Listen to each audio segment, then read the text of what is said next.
Check out these beauties. These are 21 laid by our own quail, coturnix quail eggs. Guten Yardening, everybody.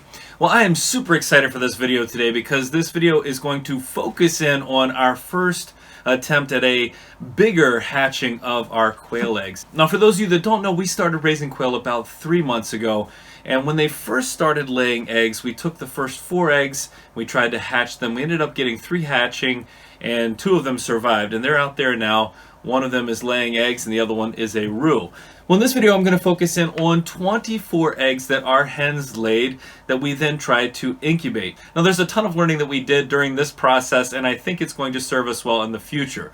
So we're going to take a look at the hatching. I'm going to talk to you about the fertility rate, the hatch rate, and I'm going to talk you through some of our experiences, what we learned from this first hatching, and we're going to take a look at the inexpensive incubator that we used for this time around. Now, I think we're going to be able to make some good improvements in the future, but, well, time will tell. By the way, if you haven't checked out gutenyardening.com, there is a tab there where you can see what our progress is in terms of the number of eggs laid and the size of our covey, and you can track that with us as it continues to grow. Take a look at this one. That is a rather large quail egg. This one came out just today, and these are ready to go in our incubator. Well, thanks to our Japanese quails, in the short time since I started recording this video, we're up to 24 eggs that we're going to be incubating, and so hopefully in the next couple of weeks we're going to have plenty more of these coturnix quail.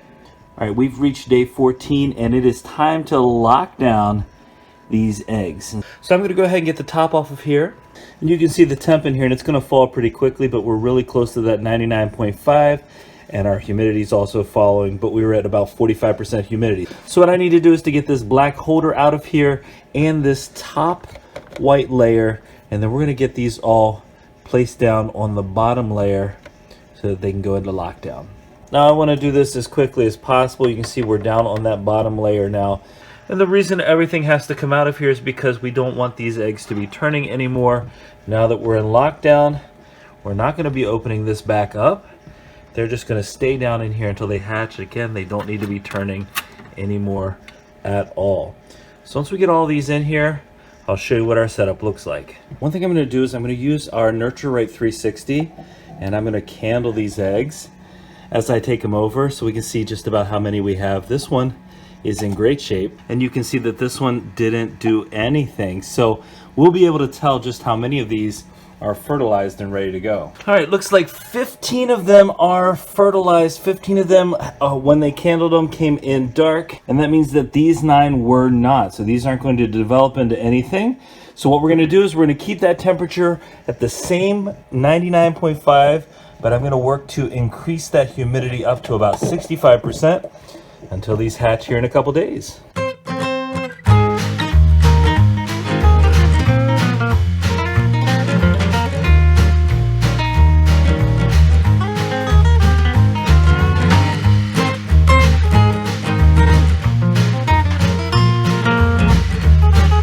Well, let's take a look at the final results here.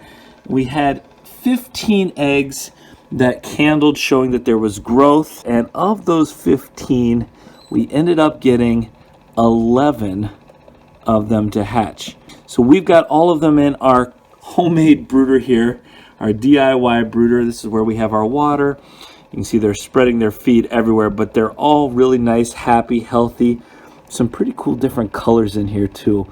I'm really excited to see what the result is. My older daughter was just asking me what I thought the cutest baby animals were, and I'm not 100% sure of my answer, but these little guys are pretty awesome, huh?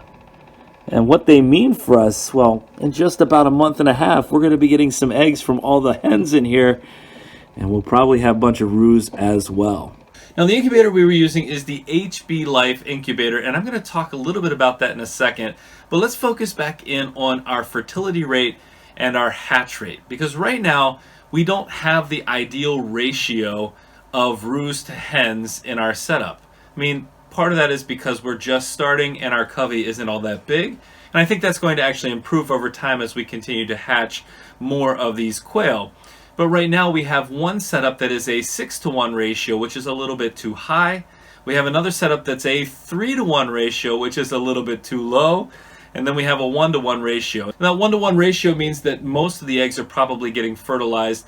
The 3-to-1 ratio means most of those eggs are likely getting fertilized as well. But there's always the possibility of some fighting when the numbers are that low. And the 6-to-1 ratio, well, those eggs are likely getting fertilized, but probably not as consistent a rate. Our goal is to get ours at a 4-to-1 or a 5-to-1 ratio so we can have a little bit more consistent fertilization. But all that being said, if we look at our overall fertilization rate, we had 15 out of 24. So that's 62.5% of our eggs were fertilized. So I actually think that if we just collected eggs from our 3-to-1 and our 1-to-1, which again, they're not going to stay at that ratio, but if we just collected eggs from there, then our fertilization rate would probably be a little bit higher. But still, we had a 62.5% fertilization rate, and then of those, 11 of the 15 hatched, and so we had a 73% hatch rate.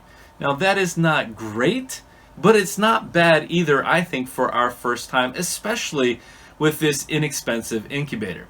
So let's take a look at this incubator just a little bit so you can understand a little bit more about what we like about it and then some of the challenges. Well, one thing we like is it's $70. It's not that expensive. We do have a more expensive incubator that we've been using for our blue Celadon eggs, but we're going to talk about that in a later video. So this is, though, an inexpensive way to get started, I would say, into hatching quail eggs. I mean, a 73% rate may not be fantastic, but I also think that I did a few things incorrectly in this process as well that may have impacted some of that hatch rate.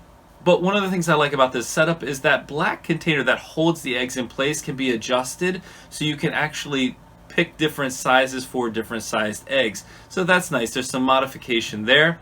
And I also like the fact that it has an automatic egg turner. So an automatic egg turner for something that's only $70 and one that works is actually pretty nice. Now in terms of cons, well, one of them was my own doing. If you look at the beginning where I placed the eggs in the incubator, you can see that I put them in too tight and too close together, which means that when they're turning, when that turner is moving it around, they're probably not getting nearly as much movement as we'd like in terms of turning. So that was on me, but that does lead to a feature that I don't really care for, which is that this is pretty small. So if we look at this from a broader perspective of not squeezing everything in too tightly, the most that we can probably fit in here are about 20 eggs at one time. Unlike our bigger incubator where we're fitting about 44 or 45 eggs in there. So it's a little bit small. Another thing I don't really care for about this incubator is it's not a clear or translucent plastic, so it's a little bit hard to see what's going on inside. I mean, you can look in there and kind of see, but it'd be nice if it had a clearer plastic.